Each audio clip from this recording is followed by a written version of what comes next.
আমরা যে উঠোন বৈঠক করি, প্যারালিগাল ট্রেনিং করে আসার পরে আমি উঠোন বৈঠকে সব মহিলারা এক জায়গায় বসে আমরা একসাথে কথা বলি যে আইনের ব্যাপারে যদি আমাদের জানা থাকে তাহলে আমাদের কেউ হয়রানি করতে পারবে না। মেয়েদের জমি জাতির ব্যাপারে যে একটা অধিকার, এটা অনেক মহিলারাই জানে না, কিভাবে ভাগ বন্টনটা হবে, কিভাবে ভাগটা পাবে।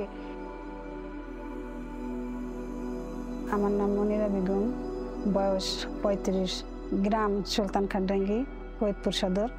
বিএফের মাধ্যমে আমি স্ট্যাম্প ফর হারল্যান্ডের এই প্যারালিগাল ট্রেনিংয়ের জন্য ঢাকা গেলাম। ঢাকা যাওয়ার পরে ল্যান্ড অফিসে আমরা 5 দিন ট্রেনিং করলাম।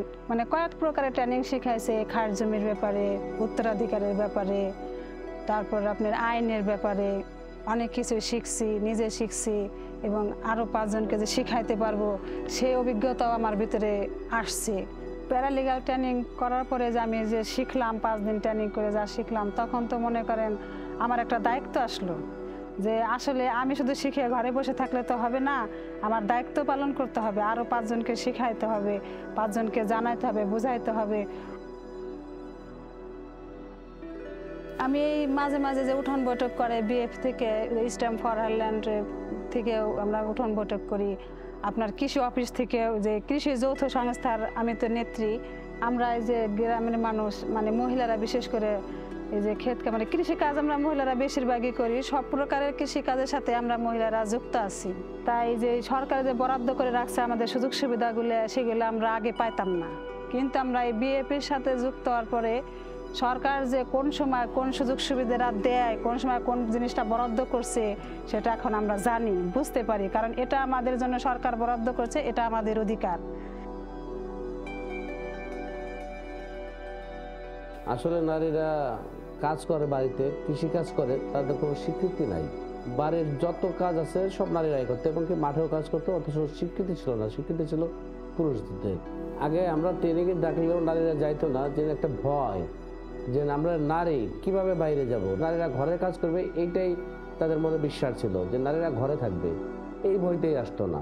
এখানে বিএফএফ এর সাথে কাজ করে ওরা আগেই ছিল, কৃষি কার্ড পাইতো না, এখন ওদেরও চেষ্টা করছে, আমরাও দিছি।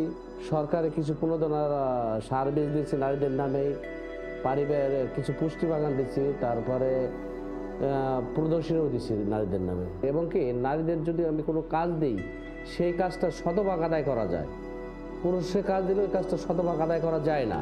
আমরা কৃষি বিভাগ থেকে নারীদের যদি কোনো কিছু দিই, কোনো কৃষি উপকরণ দিই, পুরুষের পক্ষ থেকে কোনো প্রতিবন্ধা আসতেছে না, কারণ পুরুষরাও এখন চাচ্ছে নারীরাও এগিয়ে আসুক।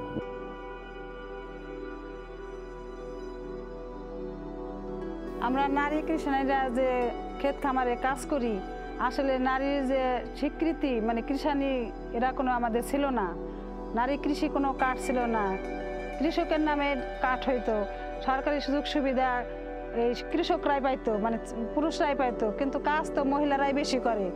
কিন্তু এখন আমাদের বর্তমান বিএফের সাথে আমরা যুক্ত হওয়ার পরে আমাদের এই কৃষি কার্ড তারা আমাদের বানাই দিছে। আসলে আমরা যে কৃষানী এত পরিশ্রম করি সেটাও তারা তুলে ধরার জন্য চেষ্টা করতেছে। আমরা চাই সামনে আরো আগাইতে, আমরা আরো পরিশ্রম করব, কিন্তু আমাদের দুঃখ নাই, কিন্তু আমাদের পরিশ্রমের যে কোনো স্বীকৃতি নাই, এটাই হলো আমাদের বড় দুঃখ।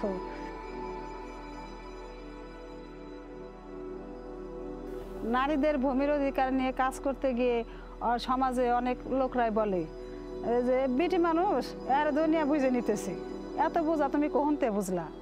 আসলে তখন আমি বলি কি, আসলে যে যাই বলুক আর না বলুক, কারণ শিক্ষার কোনো শেষ নাই, আর সঠিক সিদ্ধান্ত নেওয়া ওটাই সবচেয়ে বেটার। কারণ আমি এই বয়সে এত কিছু যে শিখছি এই অল্প কদিনে, মানে আরও আগে যদি শিখতে পারতাম, মানে আরও কিছু জীবনে করে পারতাম, আরেকটু আগাইতে পারতাম। আমরা প্যারালিগাল ট্রেনিং যে কয়েকজন করছি, আমাদের দল আছে, এই দল নিয়ে যেটা নারীর অধিকার সম্পর্কে আমরা জানছি, বুঝতে পারছি, এই দল নিয়ে আমরা এই কাজ চালিয়ে যাব, আমাদের কেউ ঠেকাতে পারবে না।